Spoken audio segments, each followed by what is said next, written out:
Okay, so good afternoon, everybody. This is I just follow your design and then I put the name and the day on there, and maybe have someone not registered, and maybe you can choose. If you already, we also can welcome to present your paper as well. So today we have two gentlemen and one lady. So, Taiwan lady. yeah, Taiwan's lady. Yeah. So, are you okay? Because they have to present with Australian. Okay. So the first is Su Wei De. 对对，苏伟的。Su Wei De, okay. And the second is the Peter Ho. Yeah. And Christine later as well. And today also have someone. Because I just follow like last time we decided. And next week maybe we have the 4 gentlemen. It's right. For gentlemen. Yeah, 4 gentlemen. Okay, Fang Shang and Huang Mo Di and Huang Yin Liang and Kevin. It's right. Okay. And the third group is on December 19th, Chu Fang, yeah, and Pan Kai-Ti, okay, and Li Xingyi, okay, and Liang Yingwei, okay, and Chen Meishan, and gentlemen, Tan Zhuojun. Tan Zhuojun, you have not sent your CV. Yeah, please send your CV and the paper. CV? I've not received your CV actually. Yeah. So, okay. And the next is the fourth group. Xie Yi, December. Say here or not, okay, and Ran Shi Di, okay, and Xiao Shuju, okay, and Zhi Tian Guangrong, here, okay, and we also because I have someone not show your name, maybe you can choose, or you want first, it's okay. If you already or you want to before Christmas or anything. Can I go on the 26th? Yeah. So Second Christmas Day? no, I mean you can choose, okay? Maybe So good luck. I'm if expecting you some prefer, maybe it's just on the 19 or 26. But the 19 actually now you have the 6th person. I can go on the 19th. 19, but Oh, it's full? Ah, okay. Oh, maybe the time is not enough. So if possible, you can choose the trip. I won't be here next week. Right. So which time is good for you? Sorry? Which time is good for you? 26? 26? Yes. Okay. Yep. Okay. Okay, I go perfect. next week. The 12th? So you are on trip? Yeah. Okay. And Me too. Okay. Or on trip. Okay. So I put your name on there. Perfect. Okay. Good. Thank you. Yes. So can I just 36 too? You want to? 36. Okay. How was the training? How was the training back? Okay. This is run like an hour. Right. So you just write down your name.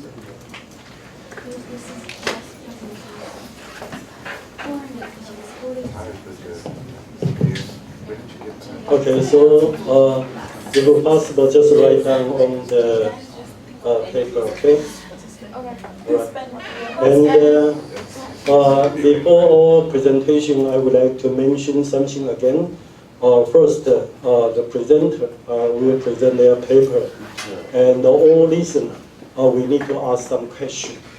Because the question is represent your attention and participation, and also respect to the presenter. Okay, So if one day if you join some conference, if nobody asks your questions to present, your presentation is fair, not interesting. Nobody asks you any question. So this is not so good. But maybe it was really good that Yeah, nobody was It was so clear, I have no questions. Okay, Yes. okay, maybe, but actually this is not natural situation. It's very natural. Yeah, except you present, you've been the president, okay? You present something to your people, and everybody only receive. But after that, in democracy, everybody would like to ask more questions. If more question is more feedback, it is good for presenter. Okay, so for example, Su Wei, after you are presented, nobody asks you a question. I would be so happy. No, this is not so good. Yeah. So I hope we need to join together. We like a big family. Okay. Everybody we can present more different ideas. So I think this is good. So can you got my idea? Yes. All right. Cool. So you don't need to consider the scores so much. Okay, 100. Okay. Thank you. Yeah. So are you ready? Okay, one to see you. Yes. Yes. When is the actual report due? Is it due when we present, or is it due another date? You just follow the schedule. Yeah. So next week I have to hand you my 15-page paper. Yeah. Okay. Or after your presentation, if you want to do some revision, yes. So maybe before all the person presented, you need to send the final paper to me. So after everyone presents. Yes. Okay. Yes. Yeah. So you can do some revision again. Okay. And after that, the final, you need to print the one hard copy. Oh, one hard copy. Only one hard copy for the paper, but you don't need to print for the PPT. PPT not necessary. Okay. Okay? Just only one paper in hard copy and no binding. No binding. Okay. No binding, just print, okay? And after that, I would like to edit it again. So, any question? No. No, okay, good. So now we're just doing our presentation. And first, the gentleman, yeah. And I think you don't need it. Professor, the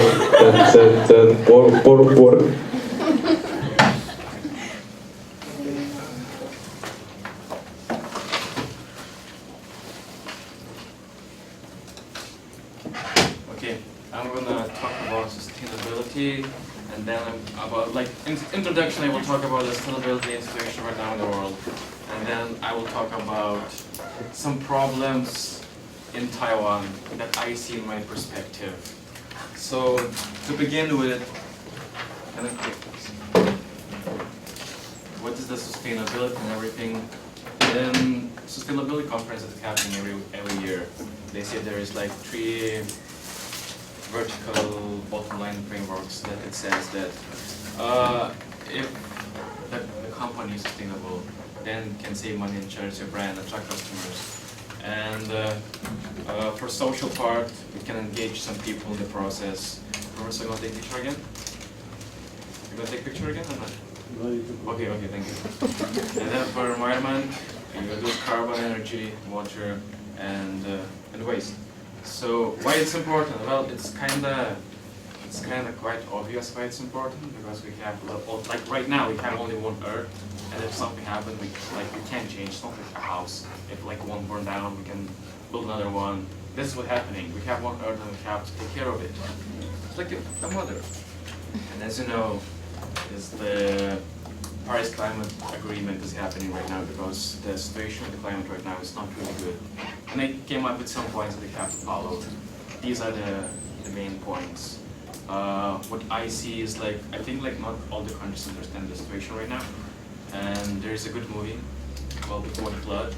And in that movie, some countries show that, for example, maybe Europe doesn't feel the climate change right now, but for example, there are some countries in Asia that they already see some changes. For example, this island,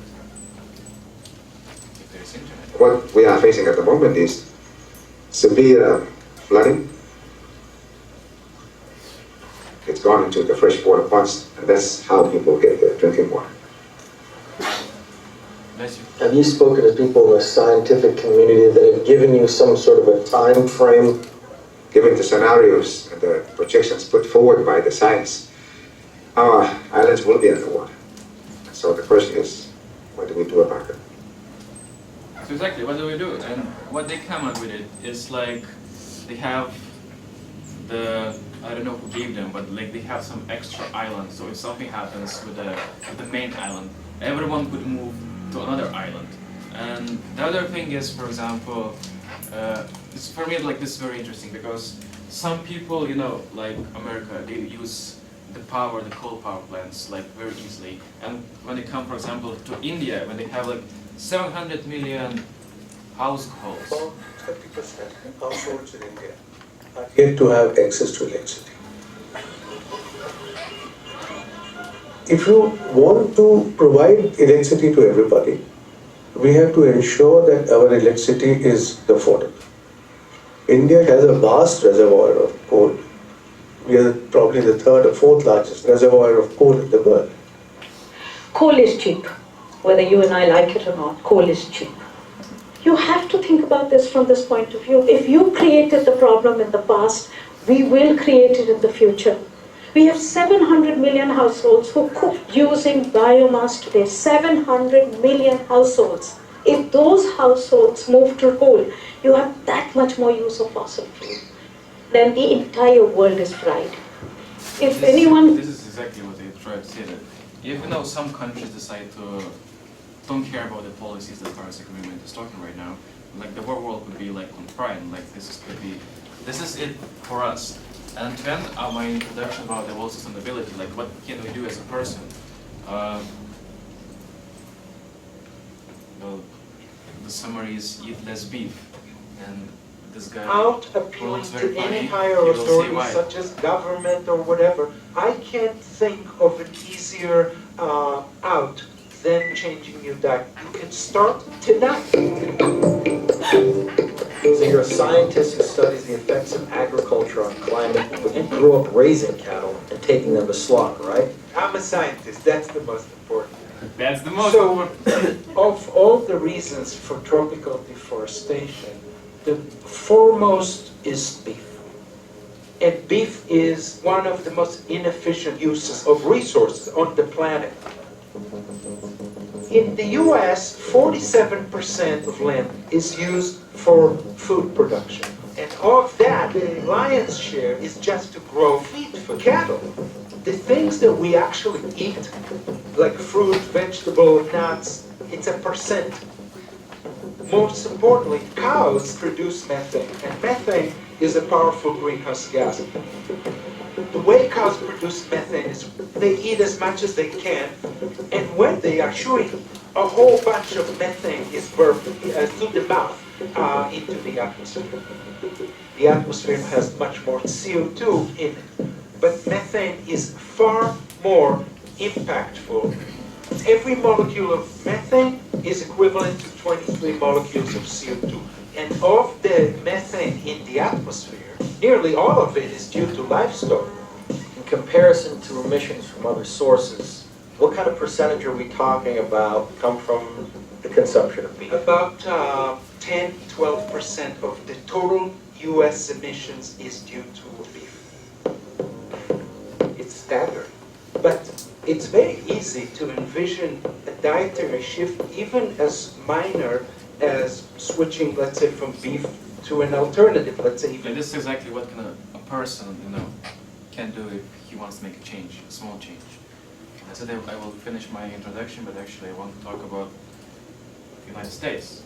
And there is no United States, so like the United States is the only country in the world that says, you know what, we're not going to be part of the Paris Agreement anymore.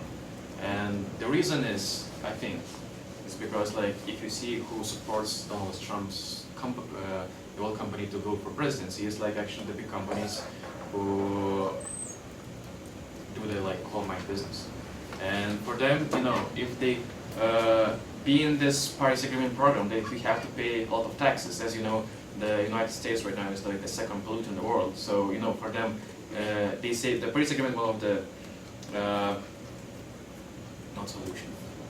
Okay, what they have to do if you're part of the Paris Agreement, you have to pay a certain amount of money depending on how much you pollute the world. And right now, the America is second one, so they have to pay a lot of money just to be in that program. And they decided to withdraw right now their application, and this is what they're gonna have right now. The temperature will continue to raise, more draws, hurricanes will be stronger as we saw like this year. And actually this is like the funniest part, because like in the movie Before the Flood, the Miami mayor said they're spending around $1 billion to make their main street 1 meter higher. And the producer asked how much it's gonna last, and he said around maybe 10 to 15 years. So they're spending $1 billion just to make one street bigger, but it doesn't change the fact. Anyway, about Taiwan. Like, actually Taiwan was called Garbage Island before 1990s, because when the industrialization started, Taiwan decided no, that they don't have like a very I didn't like this professor. What is this? You didn't like my Garbage Island reference? Actually, this is not true. This is actually very true. No, I mean, in the 1950 to the 1960, actually in Taiwanese society. No, this is what industrialization happened, 50s and 60s. No. Well, this is from the article. I'm not sure where did you got this information. It's in the references. You should check it. Okay. Okay, so Taiwan improvement happened first try. Recycling started, but it was not by the government. Started by the private companies.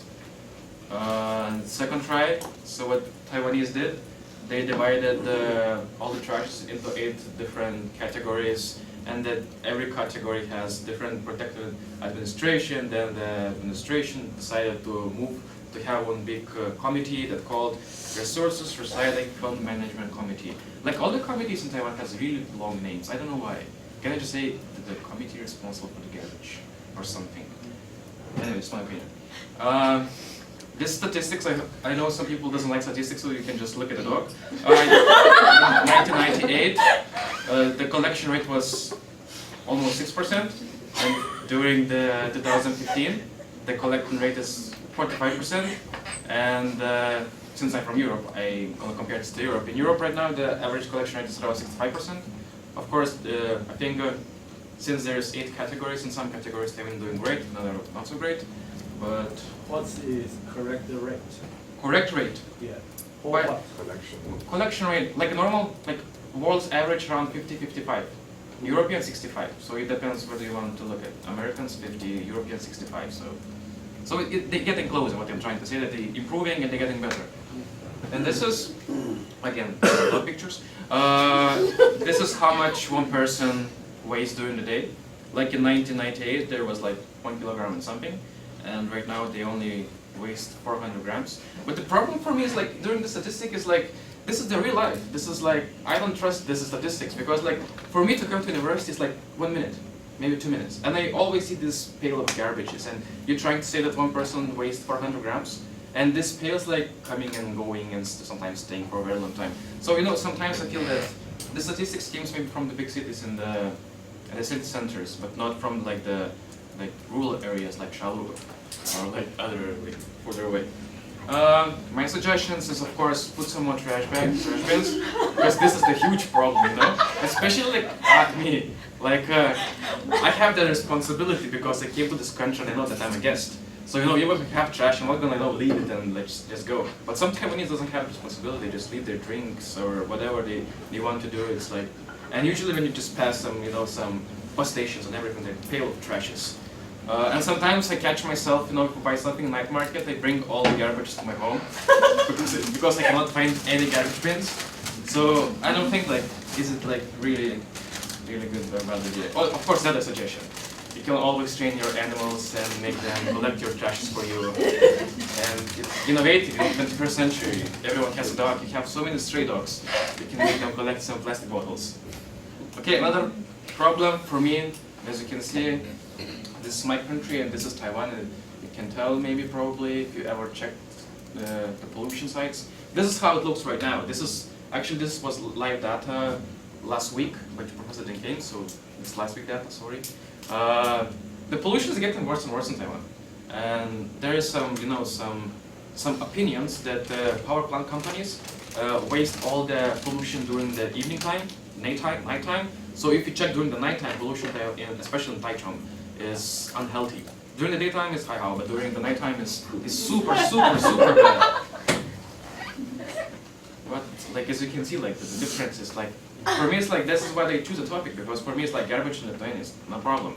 Pollution, we don't know what's pollution because we don't have this. So the source of pollution, the first one comes from China. Like if there is a wind, usually it comes from China. Domestic pollution, and they say that in Taiwan, 70% of them made by the power plants, 60 to 70% made by power plants, but actually nothing is happening. Like they're making some policies, but they don't say anything about changing or going to green energy or something. The other thing which is really interesting for me, this was made by Oxford University researchers, blah blah blah blah blah. Because like in UK they don't use much of scooters, but they still see that even though they have small amount of scooters, they still make a lot of pollution. So they made an article that actually the two-stroke scooters makes more pollution than the lorries, and it's like not by like 2 times, 5 times, it's actually by hundreds of times. So especially like this is very interesting for Taiwan, because Taiwan is like almost everyone's riding a scooter here. So they're responsible for a lot of pollution in Taiwan. And the second thing is ghost money and all the tradition that Taiwanese do. During those times and during those days, the pollution in Taiwan is super high. This is like this just to understand some some basic stuff. I don't want to explain because it's very technological. It's PM10 and PM25, like particulars of like molecules, chemical stuff basically. This is all in my paper, but I think for like a regular day, you don't need to know it. So basically what I'm trying to say that ghost money is very responsible for like the pollution in Taiwan. And the last problem, which is like really huge, is why the government is so ignorant. There is by 2020 Taiwan says we're not gonna use those these scooters anymore, 2-stroke scooters. They say that's it. From 2020 everyone has to use like 4-stroke scooters. But the problem is you're not changing anything. You're just making from 2 scooters, which is big pollution, to like 4 strokes, which is like a medium pollution. So you don't try to prevent the pollution, just trying to I don't know, to maybe to do something with the money, with the government money. The other thing is like this is really good. You're gonna spend lots of billions of money on the to change the environment. This is super good. The problem is you don't say anything about the coal power plants, which is responsible for 78% of the world Taiwan's pollution. So basically it's like I think it's like just deceiving the public. They're just gonna spend some money. And the conclusion, Taiwan is really good. First didn't like my garbage island, but I read a lot of articles about it. So you actually Taiwan went a long way from calling the garbage island to right now that if you, for example, put a Taiwan garbage system, I think to understand, if you write Taiwan garbage system, as you can see, everyone's praising it. Everyone's saying, "No, this is brilliant. This is like super good. This is Taiwan. We have to make. We have to learn from them." So you went all the way. So this is super good. The other problem is, imagine that this is your health. This is tire protector is your health, because right now, I don't know, Professor, if you know or not, but Taiwanese is leading in the cancer disease. Like the Taiwan has so many patients are dying from cancer. And one of the biggest cancers is lung cancer. So lung cancer is responsible by the pollution. So we have to do something about it. And the last thing I think that's is very hard to do it is the ignorant government. If you don't do anything, you cannot change that government. Exactly. So this is my conclusion. Thank you. Any question? Okay. How's the sustainability in your country, in Lithuania? Really good.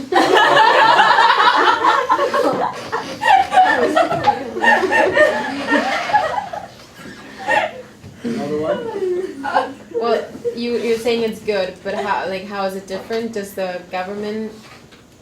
I think like the biggest Roles difference is living? like in Taiwan we have like what, about 30 million people, and we have only 3 million people, and plus it's like the energy that we need and we use is not that much as the Taiwanese do, and plus we have like the nature and everything, so for us it's easier, I think.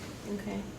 So the government is also not Oh yeah, as ignorant and our more. party that was second this year in this election was the Green Party, so I think like we care a lot about it. Thank you, Charlotte. Really nice question. Another one? Just another one to Anytime. us. How did you do the animation? This was the hardest part of my presentation. It's hard. Maybe you can show me one day. Okay, I'll teach you. Thanks. Always my brother from Australia. I think this was the best presentation so far. Thank you so far. I tried my best to be the best, So, another one? I have just some comments and or questions. Okay. Carla was first. Sorry, She raised I her don't hand. see. Did you? Sorry.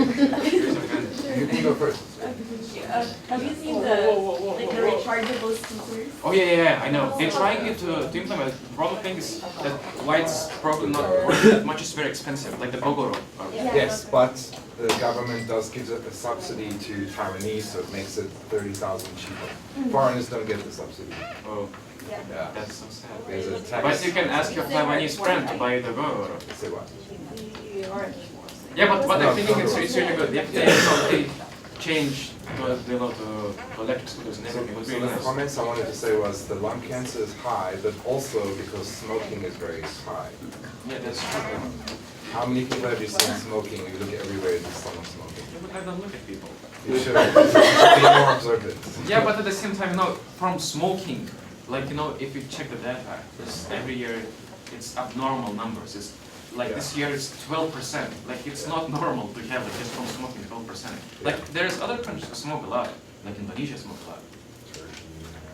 But you don't have it. Like when I was exchange, there was an Indonesian guy who smoked 3 packages a day. Wow, that's Yeah. 3 packages a day. I mean, I'm just saying there's a lot of factors. Yeah, of course, variables but they think like today. But yeah, the pollution is bad. Even if they want to hide the fact that the lung cancer is not from the cancer, like the power plants has so much money, so they can display the media and everything. I think this is what's happening with America right now. So there's from 100, there's 97 scientists who are saying climate change is happening, and there's 3 people who say maybe it's not happening. But those 3 is probably bought by the big companies who say this is not happening. Like it's happening. You have to be blind not to see it. Well, see, the interesting thing is the Taiwan, the power plants are owned by the government, and then the national health system is also owned by the government. So it's in their incentive to not make people sick, but it's also in their incentive to keep electricity cheap so that the economy can run. Yeah, So but this is not that that's cheap why it's now. a problem. Electricity is not that cheap here. It is cheaper than other countries, I feel. And they wanted to do a nuclear power plant, but people were scared of the fallout because of what happened in Japan. Exactly. So it's cheaper, but people are scared of what happens when there's a nuclear meltdown. So But this actually It is all like comes down taking to bomb, money. like even right now, the people who lives near the power plants, like they, here, they get cheap electricity. yeah. But at the same point, we're gonna be like, okay, they're dying of I'm tired. diseases. Yeah. Okay, another one? Yes. No, okay, Boyer, ciao. Ciao. In my opinion, I can have opinion. Oh, what we should do. You don't look like Taiwanese, so I don't know what you can do. Oh, Usually, people you should first of all we should care about our own countries. Like as a person, if you want to make a change, I didn't came here to make a change. I'm just saying. Okay, what should Taiwanese people? What should Taiwanese people do something about? Like if they want some concrete things, like first of all, as I said, like the government, like you have to choose like the right people to control the whole country. How do you know the right people? It's a really good question. Probably by the values, Like for us, when our party, the Green Party, says if we're gonna come to government, the first thing we wanna do is like go green, total green. Because right now we have some power plants too, but like they're closing. And the first thing is we're closing that, and like Belarus is next to Lithuania, they want to build a power plant, and we say we're not gonna allow it. gonna fight for it. So this is why people probably choose it, because like, you know, if they're, for example, because the Belarus want to build a power plant next to Lithuania, like my country. And it's, you know, everything is going, if something happens, like the first thing, then it's gonna blow everything to us. So this is, you know, this is our problem as well, but they're building in their own country. Taiwan doesn't have this problem because Taiwan is an island. So how do you think your country is perfect? My country, of course, not perfect. We have lots of garbages, like the problem is we don't see that much of a problem right now because, as I said, there's only 3 million people in my country. So you know, even the garbage that we waste is not that huge compared like to people who's like to countries that has like 30, 50 million people. Okay, so another question? Okay, so thank you. Thank you, thank you.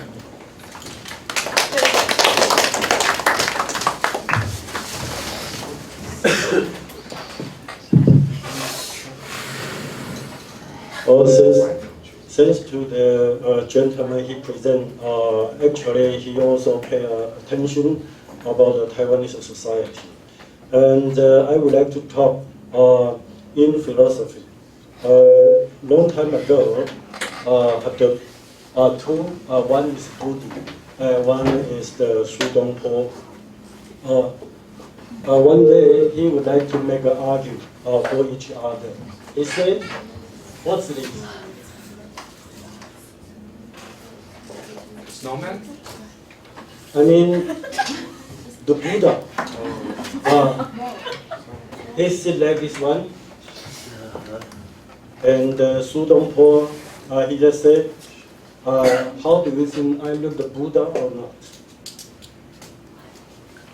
I can see, Professor. He just sit there, and then he put back this one, and he asked someone, say, you look, you say, I'm a Buddha or not? And he said, this is like garbage. And he says, laughing, okay, but today I present something, and I say, this is, you're not the Buddha, you look like garbage. So I look like garbage? I don't know. Okay. Actually, it's in your mind. Okay, my mind looks like garbage. Yeah. If we look someone like garbage, and then everybody will become garbage. Okay. Okay? If you look, this is Buddha, and then this is Buddha.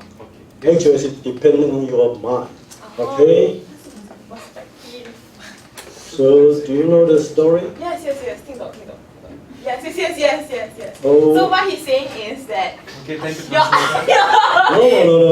Okay. what he's saying is that your outlook depends on your perspective. Yes. So like if your perspective is that you look like Buddha, then you will look like Buddha. But if your perspective is that you look like shit, then you will look like shit.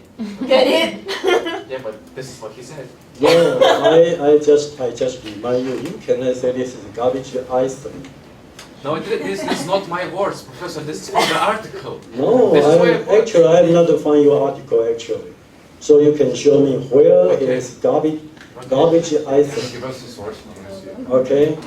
So sometimes I think when we present something, we need to get some statistical report.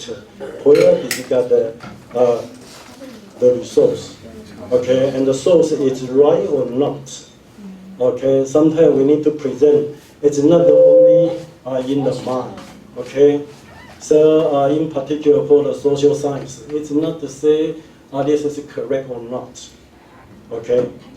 I only say this is your story, or you from a different country. Yeah, exactly. That's how the Taiwan was portrayed during so the you 60s come and here, 70s. I just very interested to know why you come here only 3 months or 4 months. Actually, you didn't know anything. Or maybe you just face some like the garbage, so you look at the garbage. Okay? So I just try to talk to you, open your mind. Okay? This is a different culture, different environment. Okay? So for example, one day we go to Philippines. Philippines have the more than 7,000 islands.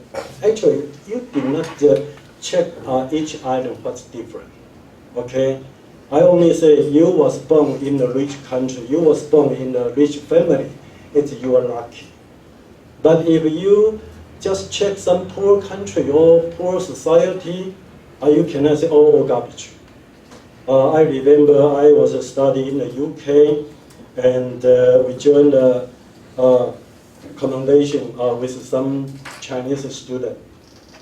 And Chinese student told me, 1.5 billion Chinese, okay? And then she said 1.4 billion Chinese all garbage. Only 0.1 Chinese is excellent. And I just talked to them, this is not true. I only say, you have not did any contribution for your society. Okay, Professor, I just want to clarify one thing. This is portrayed by the media during the 90s and 80s. No, you can say this is joking. This is how it was portrayed because they didn't have clear system of the garbage. This is what the media was portraying Taiwan during the 80s and 90s. I didn't say that the garbage child is Taiwan right now or anything. And I feel like you get offended. So yeah, so sometimes I would like to talk. It is your person or someone they make.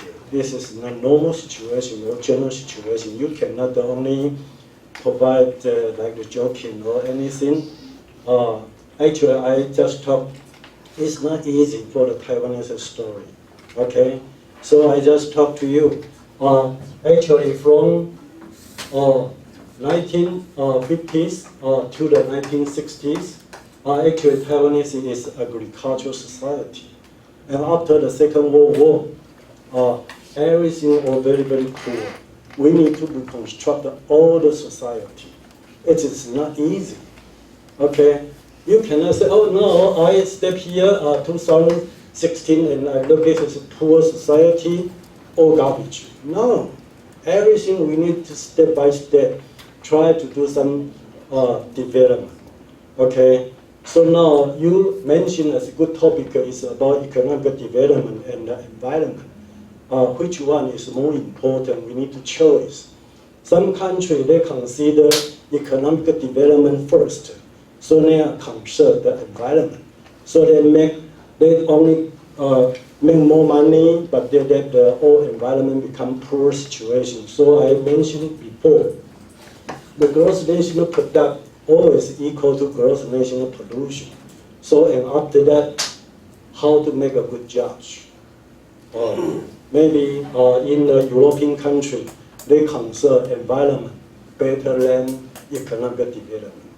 Okay, so in European they prefer they keep a good environment, but for the Asian country actually it's very poor, including in China. Most people cook very hot, but it's a different story. You cannot say, oh, this is not just joking. Okay, I only talk to you. Maybe you was born to the Africa or another different poor country. We need to try to learn some empathy and sympathy. Okay, so I hope.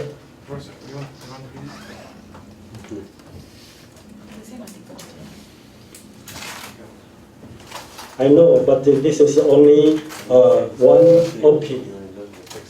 Okay, so maybe you can show all the situation from this report. Yeah, but that's what they did. They said that they improved a lot.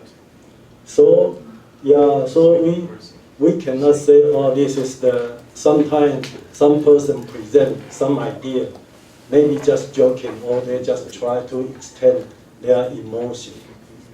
But this is not true. Okay? So, yes. I personally think that what my dad was trying to say, he was like how Taiwan started to make some evolution of what they were like calling, and now the point that they got, like he might let's say it was a point of view that was not his point of view. It was like a global point of view, we could call it like that. And then like now, I do personally think that Taiwanese society has a lot of improvements. Like, I can understand why there is no trash cans. For example, in my country, we do have a lot of trash cans. And here, I can't find them, but I am surprised of how the pollution rates are not like as high as they should be if I don't see any trash cans. So, I'll give you an example, okay? In Africa, we have trash cans everywhere, but the trash is not in there, they're on the streets. Whereas here, there are no trash cans, but there's no trash on the street. So it's also about the mentality of the people. Like, there's no trash cans here, but they will not throw it down because they take pride in their country. Africans don't give a shit. They'll throw their, wherever they are, they'll even live in their townships in their own garbage. There'll be garbage heaps everywhere, whereas here, there aren't any, and yet there's no, noticeable. You will see a bag here and there, but what I'm talking about streets that are lined with trash that, like, water cannot go into the drain because there's trash blocking the drain, you know what I mean? It's all about, and then pollution, what do you call it, trash is different to air pollution. It's not the same category. Okay, so actually, most people, we depend on power, okay? So the Taiwan is actually a small island. So we want to depend on water, or depend on the sunshine, or depending on the windy, or anything, I'm not sure. And actually in Taiwan, we all consider how to use the nuclear power. And like China and Taiwan, actually Taiwan nearly become North Korea.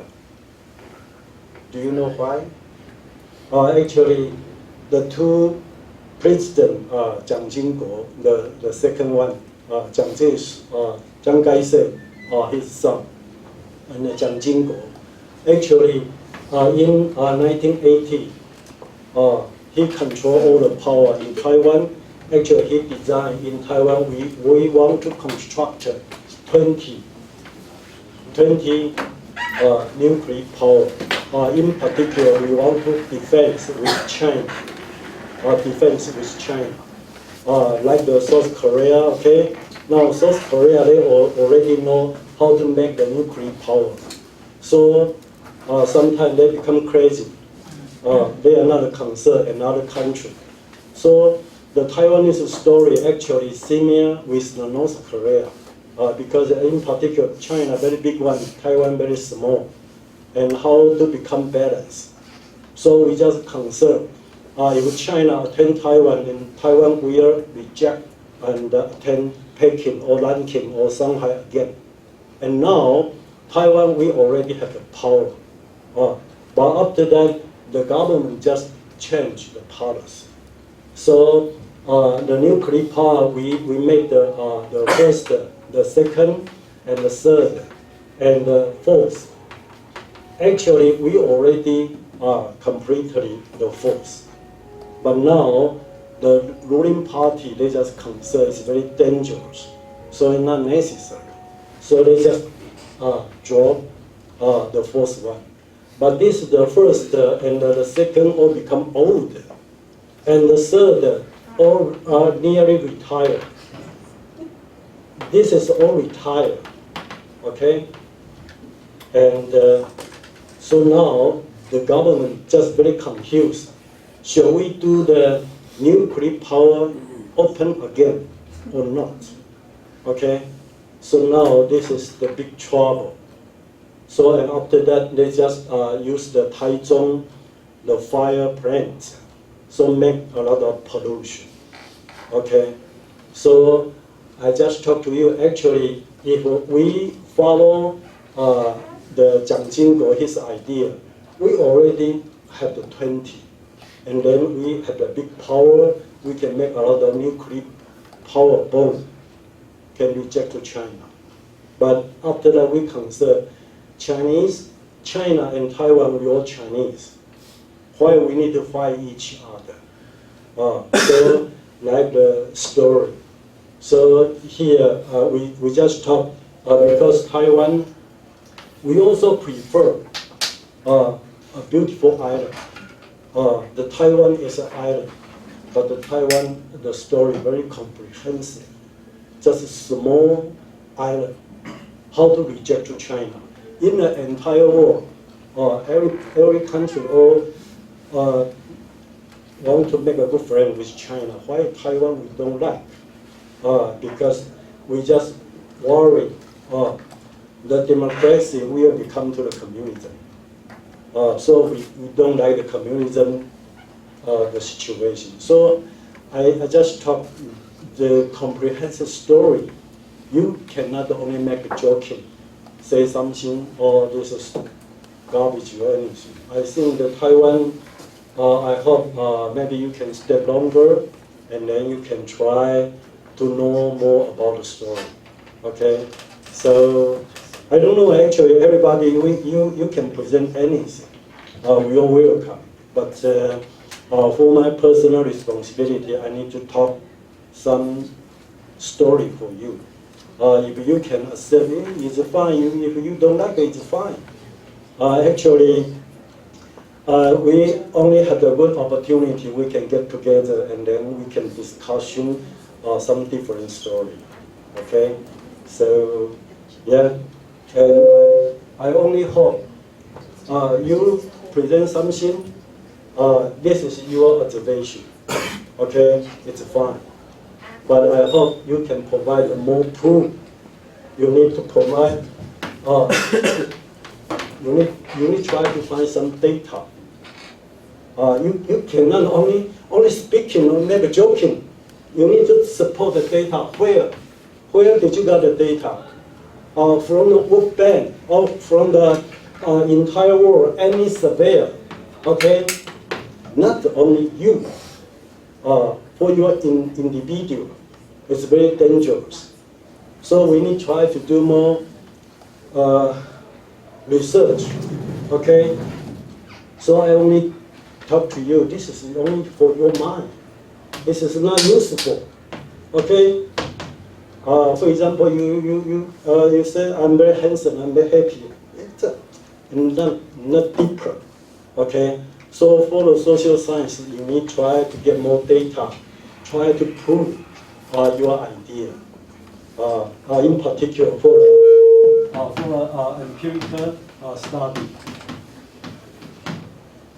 Until now, actually, I already checked your paper, and only Chiu Fang, she did very well. She made the questionnaire, and not only copy. Okay, so you cannot copy and say something. If you copy, say something, this is not good. But I think for our time, only for you, this is only for your practice. So I don't care. Okay. So sometimes you get some knowledge, you need to check. Okay. So maybe after our presentation, if we have time, I would like to show you how to do research. Okay, this is special for academic. Okay, so until now, only Chiu Fang, she made a questionnaire by herself, and also do some collect some data, and after that, try to prove her idea. Okay. And I hope, if possible, Chiu Fang can consider becoming your dissertation. For your master dissertation, you can follow. Actually, you already will start doing this job. Okay? And the other classmate, you need to follow Chiu Fang. You cannot only copy someone and someone say something. This is not good. Actually. So I hope, but this is just practice, okay? So after the presentation, or maybe I show you some statistical package, how to do more deeper analysis by yourself. This is for your academic, okay? So we have break 10 minutes and come back again. hostel, whatever. Okay. Sometimes I see the name of the host, but I state it. Okay, so we just try, continue. Actually, I hope when you do the presentation, you present some paper, you need to do more academic. You cannot get some newspaper or some reporter say something and then you just transfer this is true or not. So if possible, you need to do more further analysis or the deeper. Okay, so I don't know actually. I only thought we got a different story. I've already visited more than 20 different countries. I also visited Lithuania last 2 years. So I hope everybody really try to open our mind. Like the first time I talked to you, I mean, how to translate? 夏虫不可语冰。哇，太复杂了。Last time I talked to you.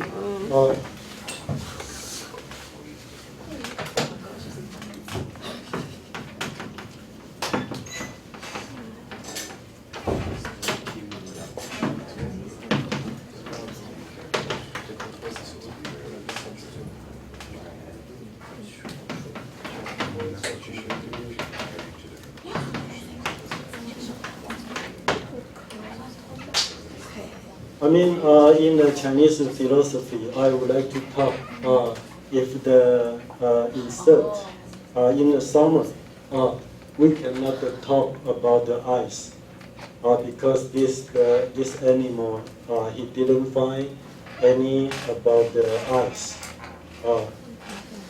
His life only for the 3 seasons in summer, spring, summer, and autumn. This animal will be died.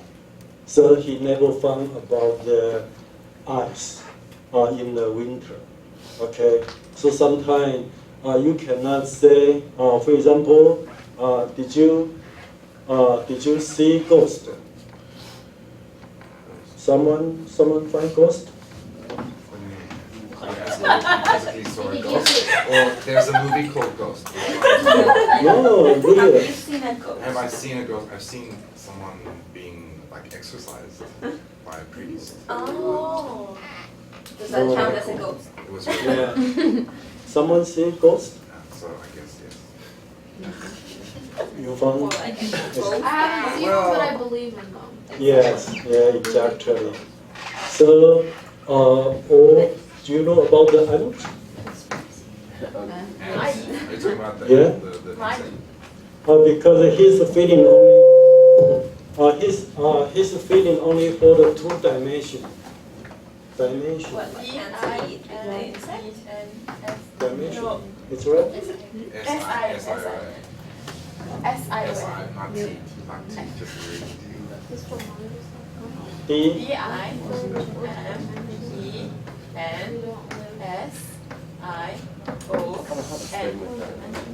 Doesn't look like we get. But for the people, for the human, we have the 3 dimensions. This is for the human. Okay, we have the 3 dimensions, but for the ant only 2 dimensions. So you can look this animal. If you put your finger, they didn't got any feeling. Okay, so the same. For the people, we only 3 dimensions. But can you imagine 4 dimensions? There's a theory that there are 4 dimensions. There is a theory that. Yeah, can you? Conspiracy theory. Because you can imagine we are look like the ant. We are look like the ant. Okay. You cannot say you didn't see them. They are not exist. Maybe they exist, but we never found. So like this is situation. So sometimes I hope you need to try to open the mind, and you know something or more professional. It's only for the small area. Okay. Sometimes you cannot check all the situation. Okay. So and this is the what's yeah. Frog in a well. How to say? F-R-O-G. Yeah, F-R-O-G. F-R-R. R-O-G. Yeah. In the well. Because he only Yeah, he's in the well. yeah. Yes. He never opened the out, never go to the outside to see anything special. Okay. So the mind are very limited. Okay. So I don't know actually. Just try. Okay. Just try to know something. Okay, so we just continue, Peter. So, welcome to my presentation about culture difference between Taiwan and Austria. And I only focused on the family structure because the topic culture difference is too broad and I need to tidy it. That's why I decided for family structure. First of all, I will talk about the methodology because I made a question as I interview some people. I will show you the questions, and after that I will give you the short summary about the result of the interview, and then compare it to the Austrian culture. And at the end you can ask me questions if you want. So as I mentioned, I asked some Taiwanese students some questions. The first one is, for example, tell me something about your family structure because I'm really interested in the family structure, how is the hierarchy, and so on. And the second question, because my assumption was that Taiwanese people or parents, they used to live with the grandparents. I'm not sure, this was my assumption. And that's why I just want to ask the students if it's true or not. Therefore, these questions. The next question is, because I interviewed some students in Providence and most of the students, or maybe not most of the students, maybe some of the students, they don't live in Taichung. They live also in Kaohsiung, Tainan, Taipei, whatever. That's why I want to know how often do they go home to see their grandparents or their parents. And what about when they, after the graduation, will they stay in Taichung or will they go back to their parents' home, or what will they do? And I also wanted to know how they will describe the perfect family for them. So I interviewed 4 people. I didn't mention the name because the people didn't want me to tell the name. But the first person is from Tainan, it's in the south. The second one from Taipei is in the north. The third one is from Keelung, it's also in the north. And the fourth person is from Kaohsiung, in the south. I didn't interview people from Taichung on purpose. So the first question was, tell me something about your family structure. The first person said there's a hierarchy in the family based on the age, gender, and generation, traditional family. So it means the older you are, the more powerful you are. So the grandpa has more power than the father. And also the gender, the male has more power than female. Like if the man says something to the girl, then the girl should do it.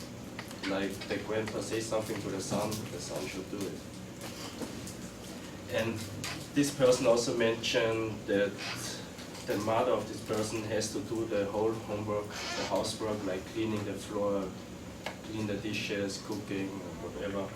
Even she needs to work because the father says this is a job for girls, so it's not my work, it's this person's work. Yeah, and the second person said the same in terms of hierarchy. The older you are, the more power you have, so the grandpa has more power than the father and so on. But they have a rich family, therefore nobody needs to do their housework and nobody needs to clean up the floor and so on, because they have their own housemaid. the third person said the same like these two persons with the hierarchy. And this person also said, yeah, his or her mother needs to do the whole housework, even she needs to work, because the father doesn't want to do anything at home. He just earned the money for the home, and he said housework is the job for people. The fourth person said the same in terms of hierarchy, and this person also told me that grandparents, they are very old, but they still work for some hours to get extra money because the family is not really rich, so they need the money. And this person is not so traditional because the parents, they share their homework. So the father also helps the mother with in the kitchen, with the cooking, clean up the floor, clean up the kitchen, whatever.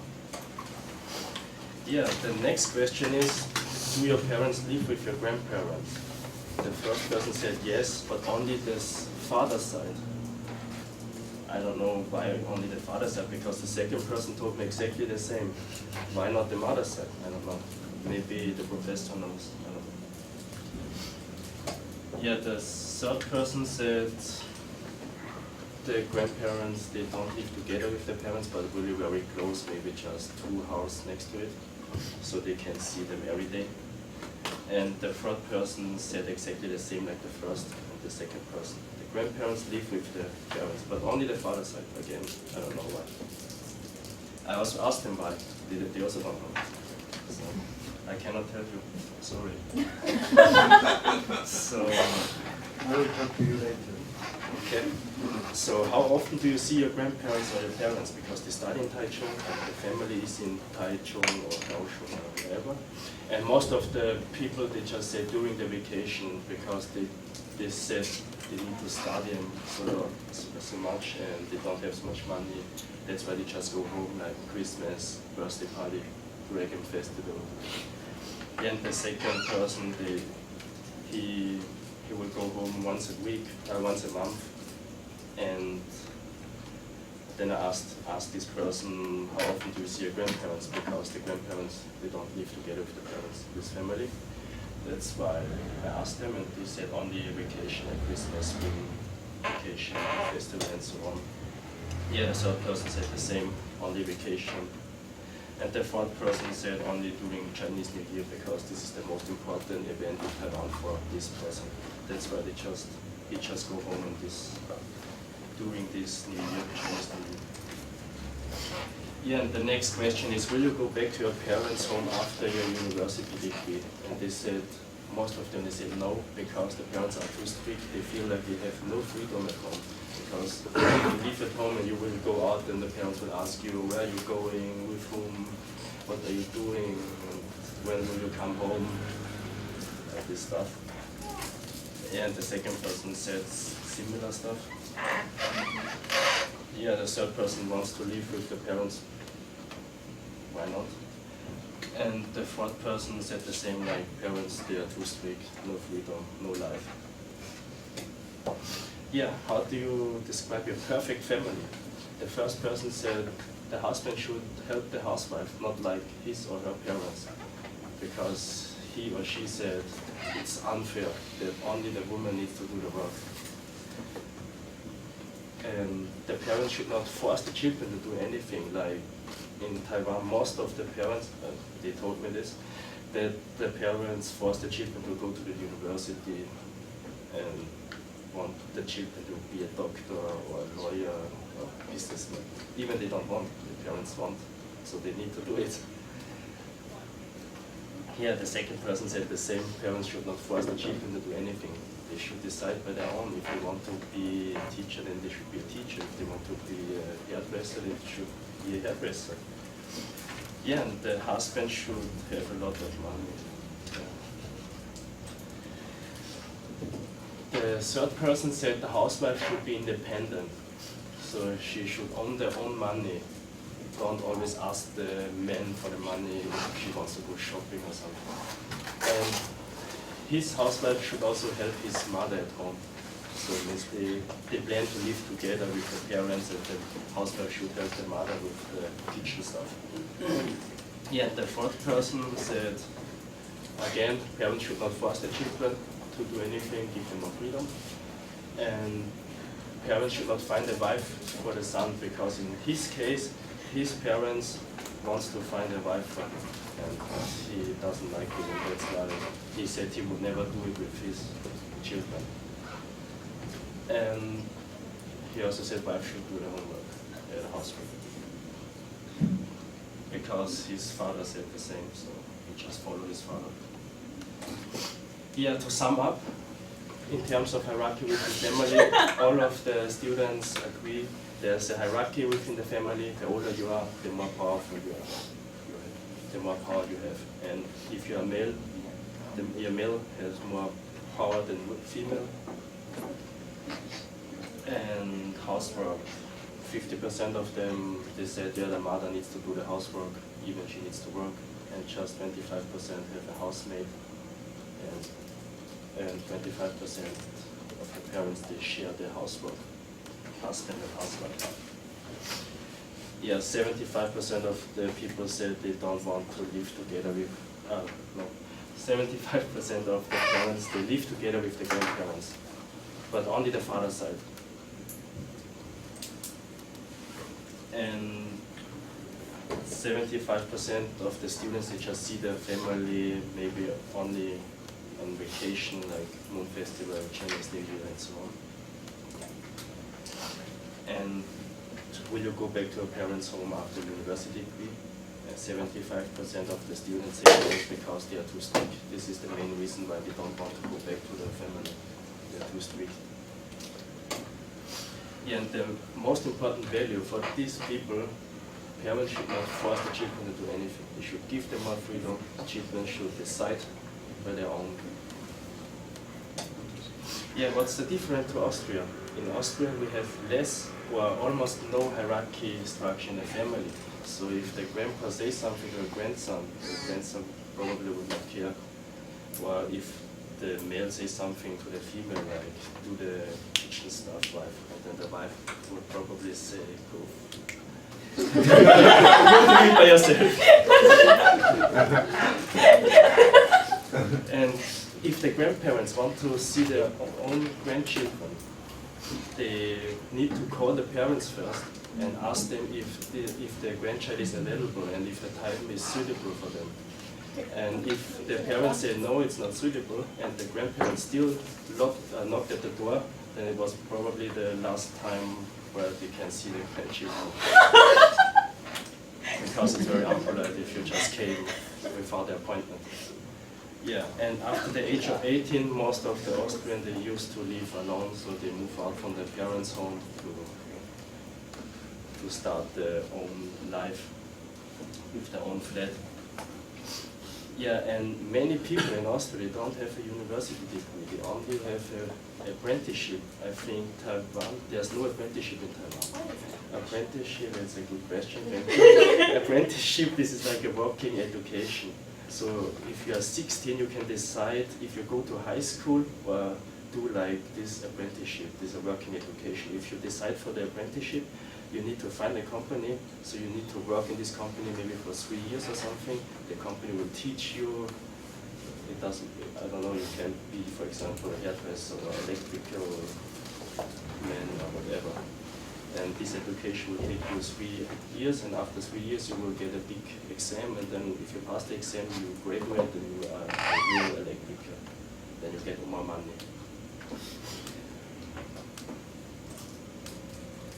Yeah, and parents, they don't force their children to do anything. If the child says, no, I don't want to go to the university, then the parents say, okay, then don't go.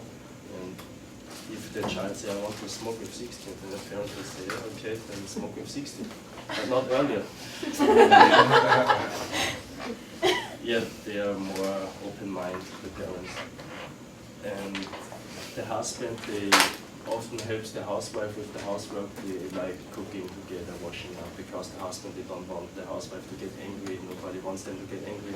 That's why they help them. And most of the housewives, they are independent. They really earn their own money. They don't need the money from the husband. Yeah. Any questions? Yeah. Okay, so is there a stark difference between how Asians are, their family structure and Westerns, right? So, as for you as an Asian, Don't be racist. as an Asian in a like raised in a Western type culture, like how is your family structure like? Yeah, well, the same like the traditional Taiwanese structure before, because in the past time my dad also didn't help my mom for the cooking or housework stuff, but now he's in retirement. He feels boring. That's why now he helps a little bit. But in the past time he was like the traditional Asian father. So then which do you prefer, having lived in both, or having witnessed?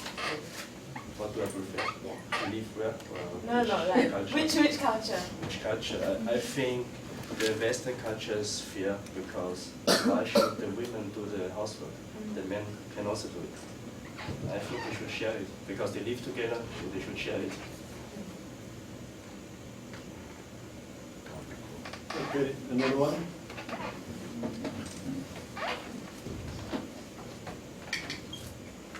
Yeah, Sunny. For people you asking go there student, Yes, from Providence. because in my personal view, so because you want to asking about the structures, family structure, so maybe why don't you asking another high age? Because as I feel, we are different age, we will have different ideas or different meaning about family structure. Yeah, maybe. But I need to focus on the special group. Yes, just actually both ideas there will be similar with my thinking before maybe around 20. I will have that thinking, but nowadays I feel it's totally different. Like before when I still young and I feel why my parents really strict to me, to my life, and they control a lot.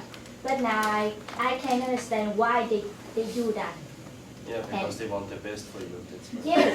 Yes. All the parents, they want to give you the best thing. Yeah. So that's why they do that. And But when is it you really the best for the children?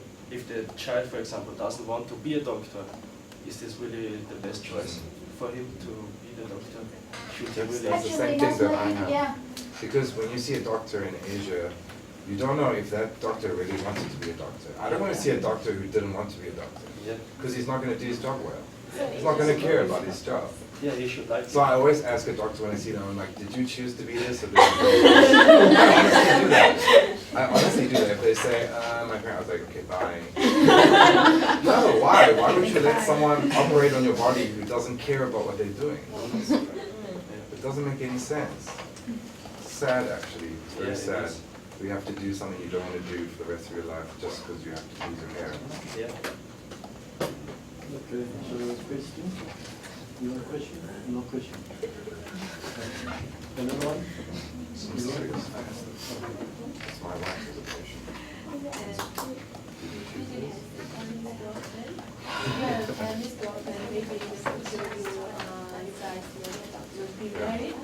How about the family members who is another nationality and another culture? I don't know if I'm still young, so I really don't know yet. She just asked about the cross marriage. Yeah, cross marriage. I mean, one day be married with the foreigner, not the Taiwanese girl, maybe another different country, and how to face the different culture.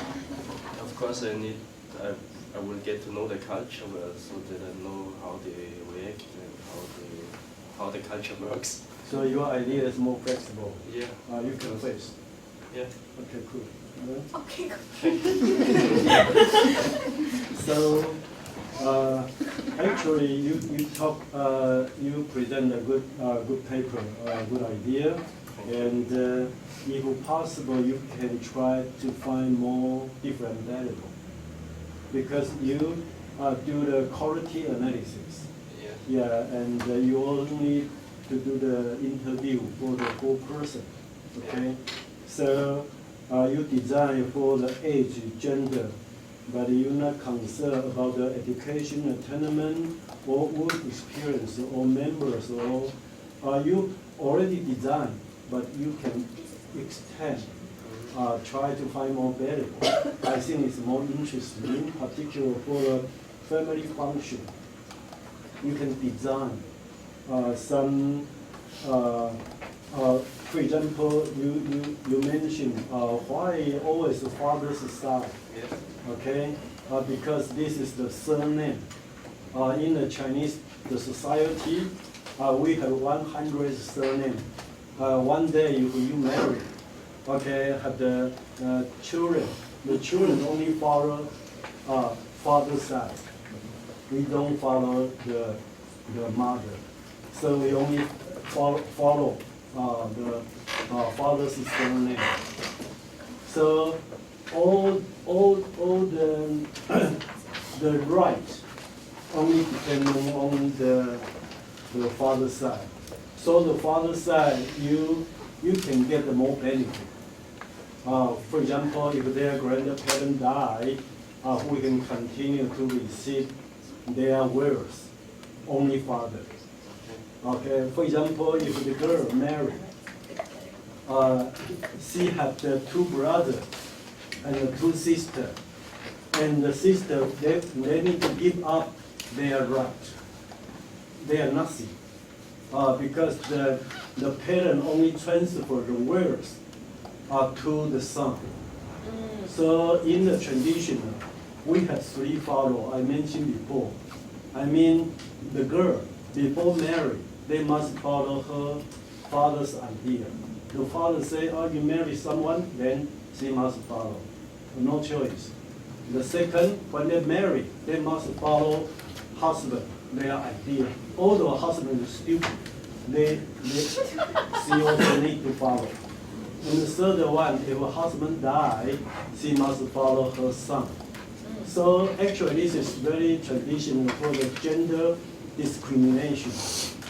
So you can see everything only follow the father's side. So this is a tradition. But actually now we already changed. Yeah, already changed.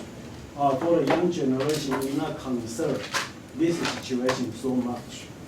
Okay, so and after that, you can imagine like now, because the women, they always got a higher education.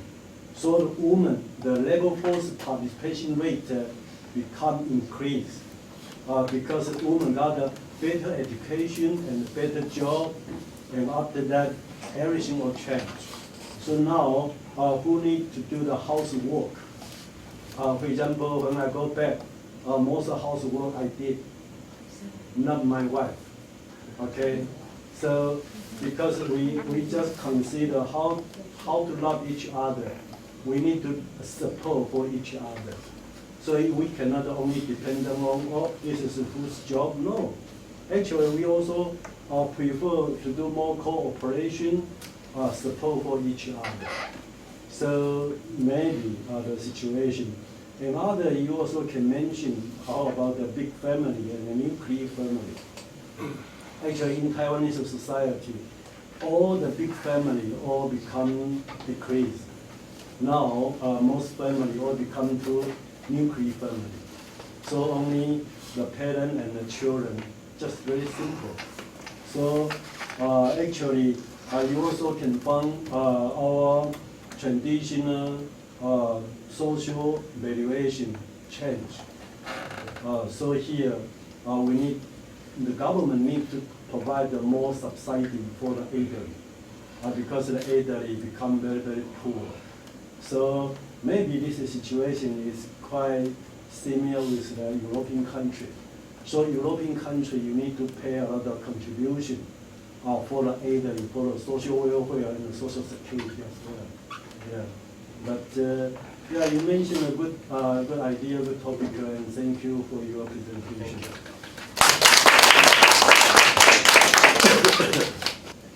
Okay, thank you. So today I will talk about the priority seats problems in Taiwan. So first of all, I will put the introduction about the priority seats, and that is the background of the priority seat. And we'll talk about the priority seats in Taiwan, also in different countries, and the questionnaire that is related to the priority seat. So the reason why I want to talk about this priority seats problem is because in recent years in Taiwan, it's supposed to be very common things that happen in the public transportation. But in recent years in Taiwan, there is some of the news. It reported that there are some expectant mother or the elderly people that they will force the people who sit on the priority seats to let them yell the seats to them.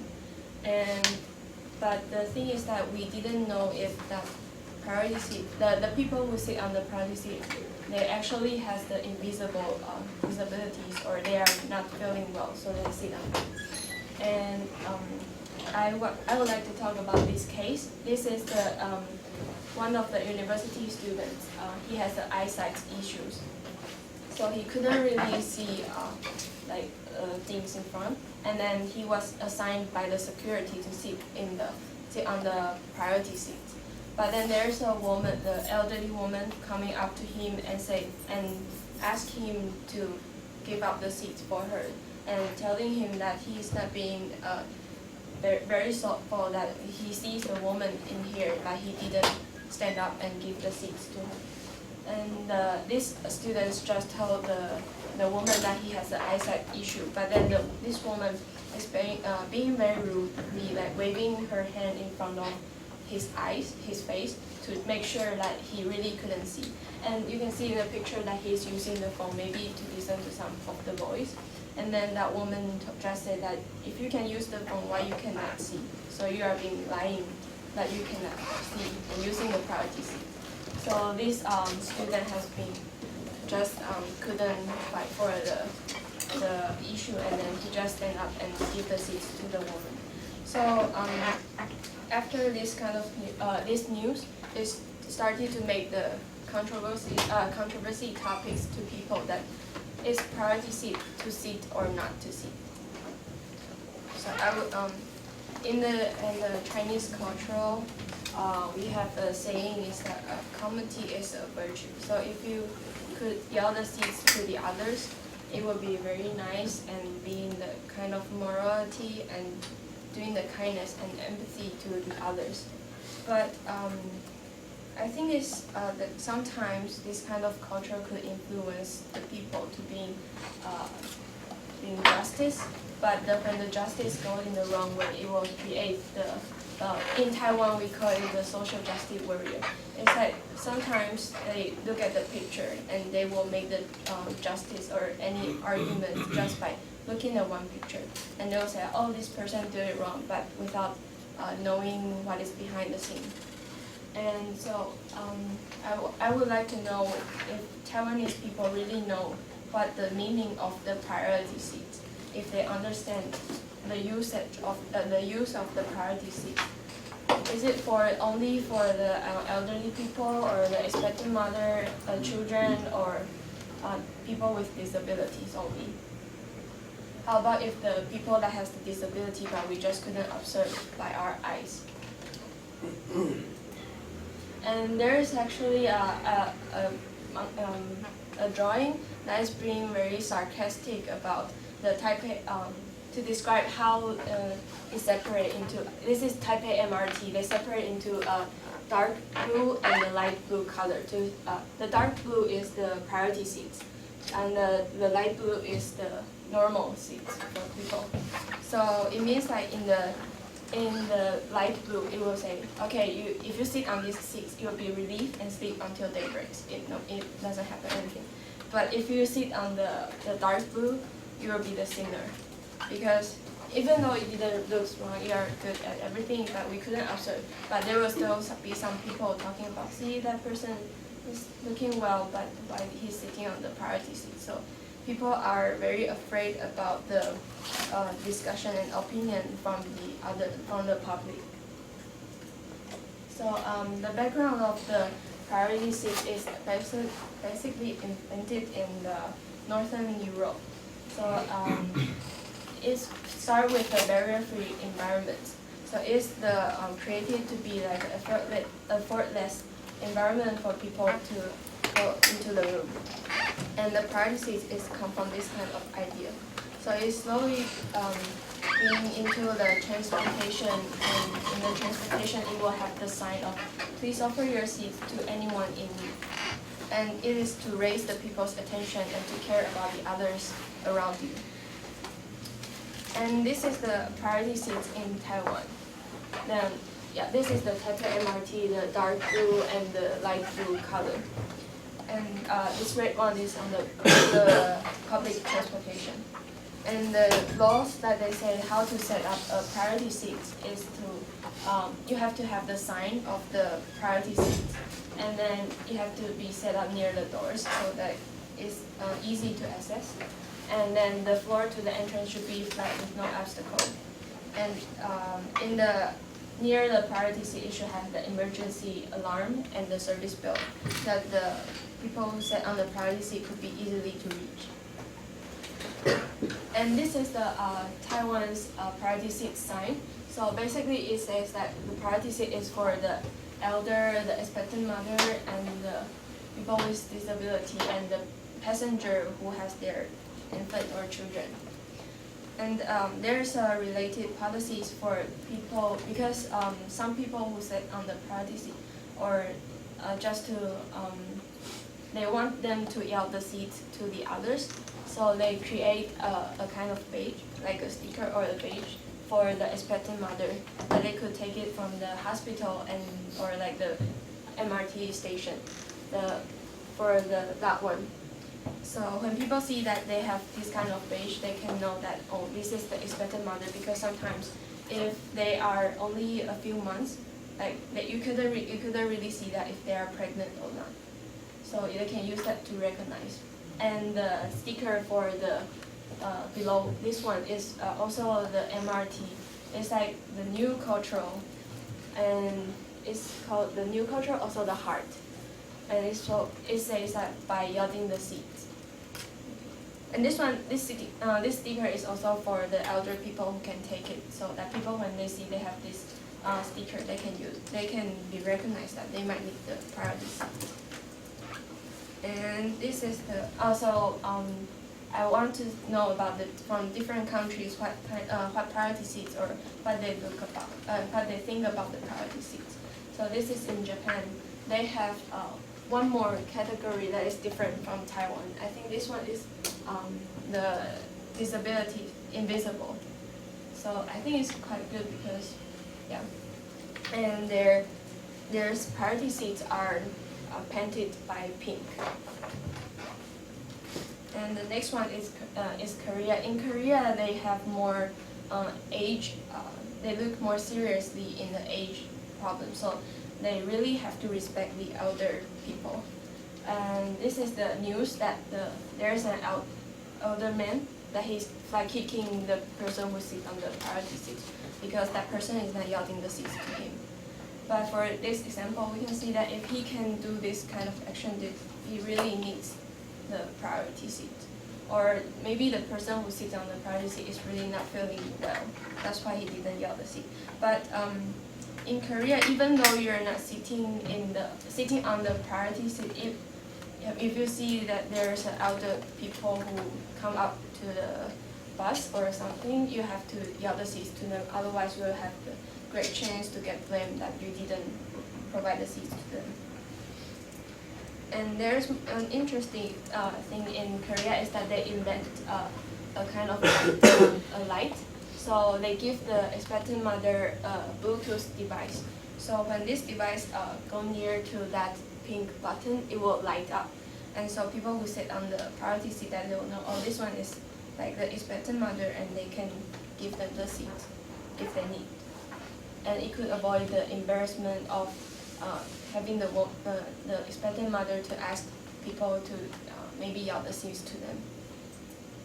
And the priority seat in America is basically in their public transportation, there is already have a special seat for the people who need it. And the sign is pretty obvious. It just says stand up. So Yeah, and also in America, if the bus driver is like has the most power on the bus, so if there's people actually needs the seat, and they have been reminded or informed that can they give them the seat and they still refuse, you can tell the bus driver, and the bus driver can notice them. But if they still refuse to do so, the bus driver can stop the car and call the police to solve the problem. And in Australia,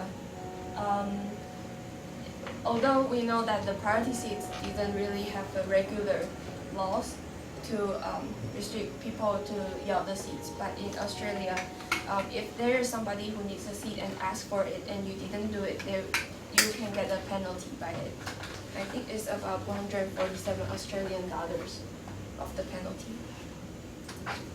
And in Germany, it's like they put a sign on the seats already, so it's very convenient and very visible to see, oh, this one is the priority seat.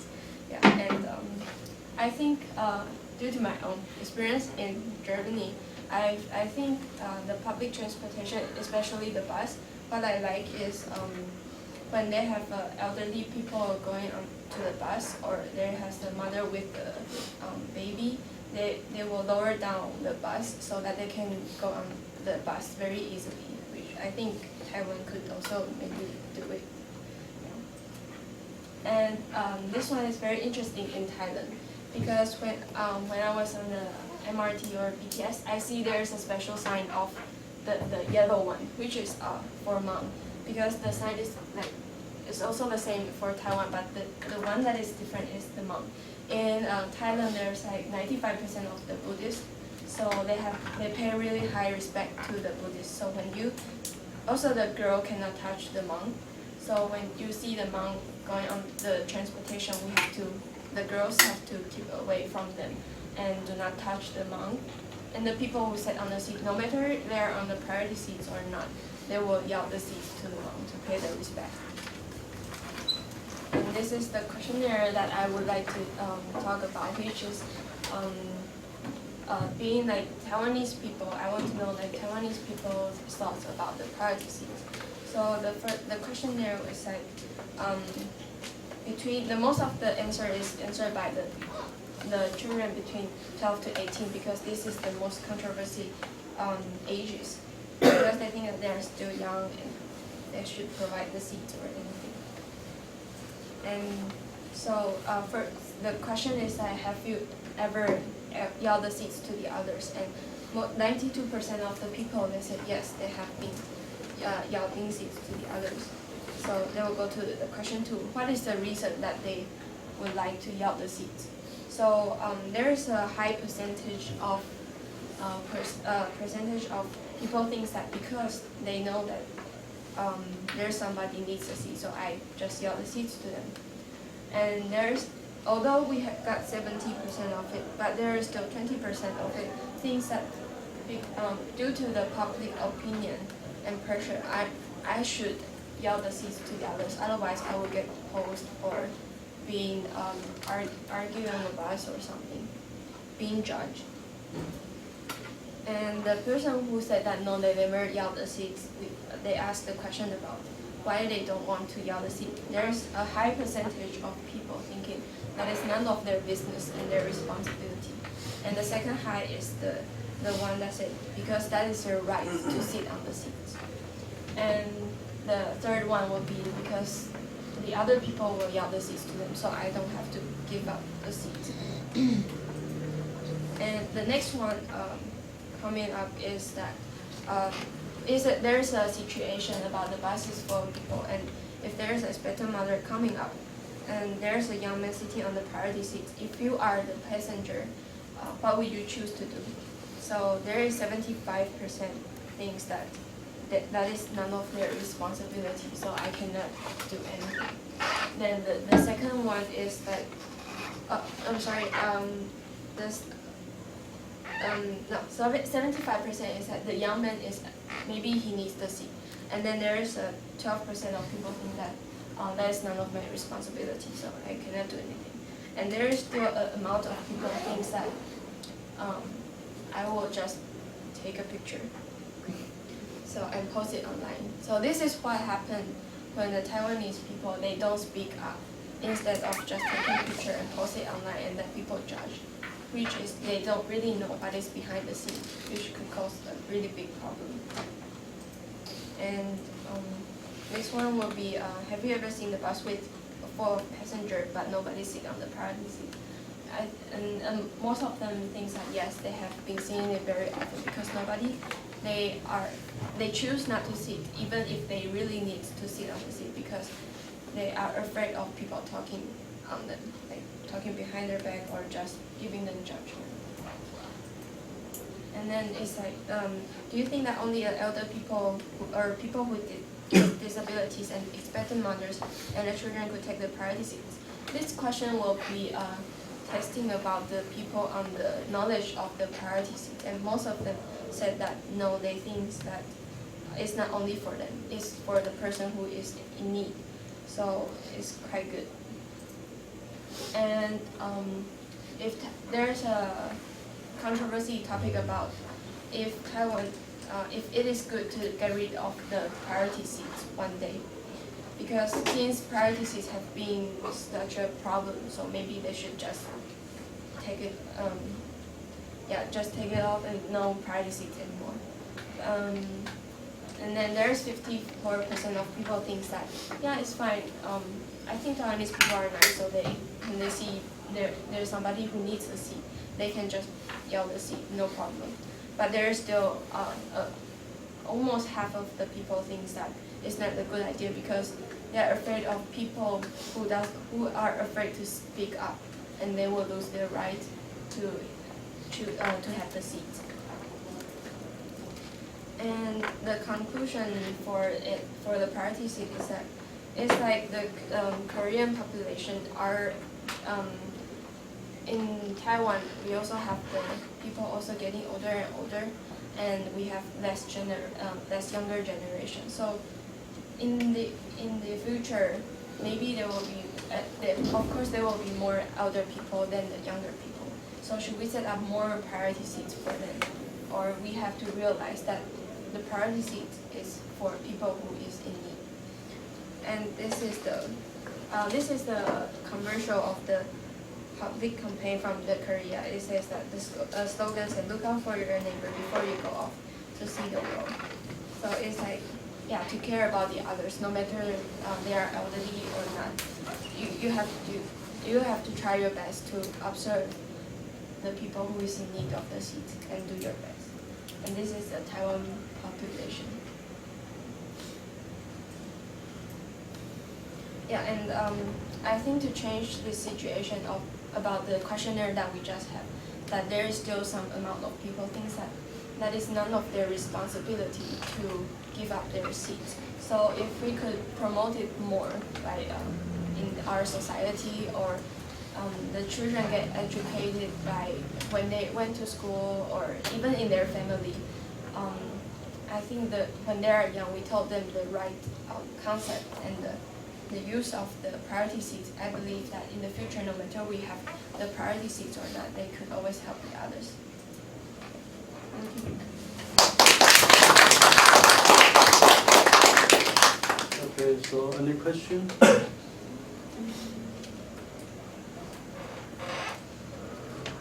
Were you ever in a situation, or like you were on the train or whatever, or in the bus, and you saw like a conflict between an older person that wanted to sit somewhere and someone else didn't want to get up or something? Did you ever? For me, my own personal experience is no, because normally I see is that people who needs the seat, only like the elder people who approach it, and the people who sit on the priority seat will immediately stand up and let them sit. So have you like yielded the seat before? Yeah, I did. So how do you feel about that? I feel happy. What if I go abroad? Sometimes it will be conflict because, like in Germany or in USA, sometimes I've seen it once for in Germany. I used to want to yell the seats to the elder people, and they just like, no, I don't, and they push me down. And I'm strong enough, so I was like, okay.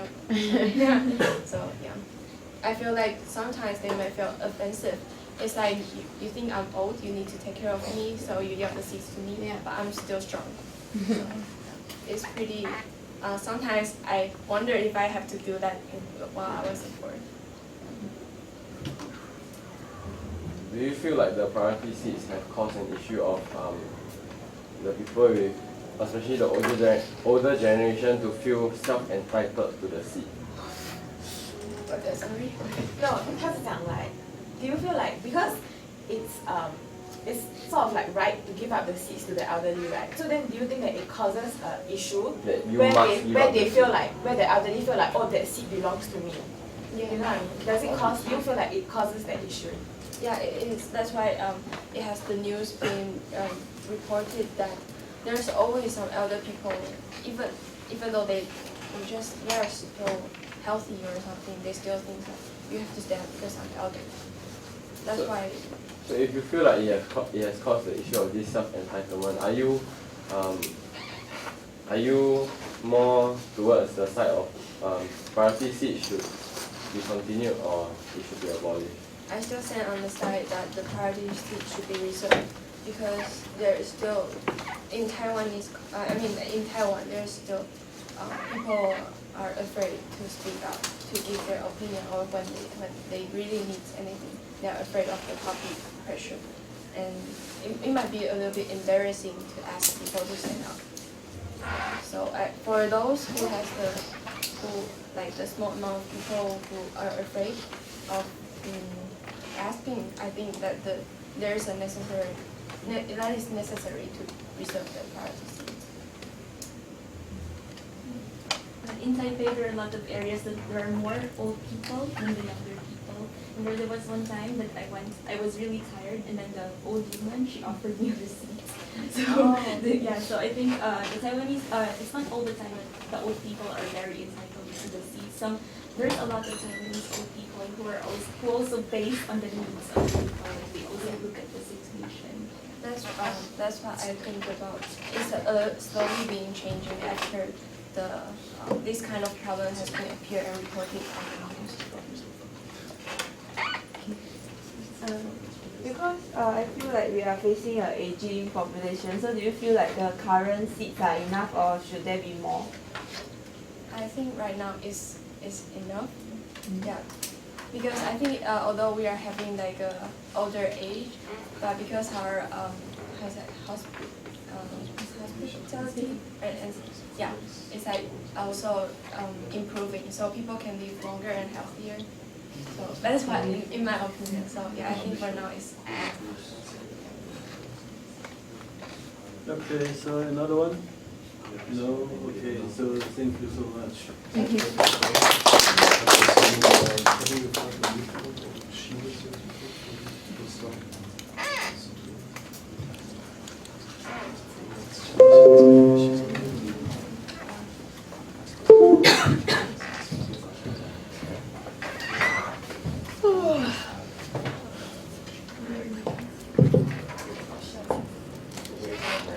I think Christian already make a good presentation and I would like suggest her, if possible, you need to design the questionnaire by yourself in the future, and the questionnaire you can make more valuable as well.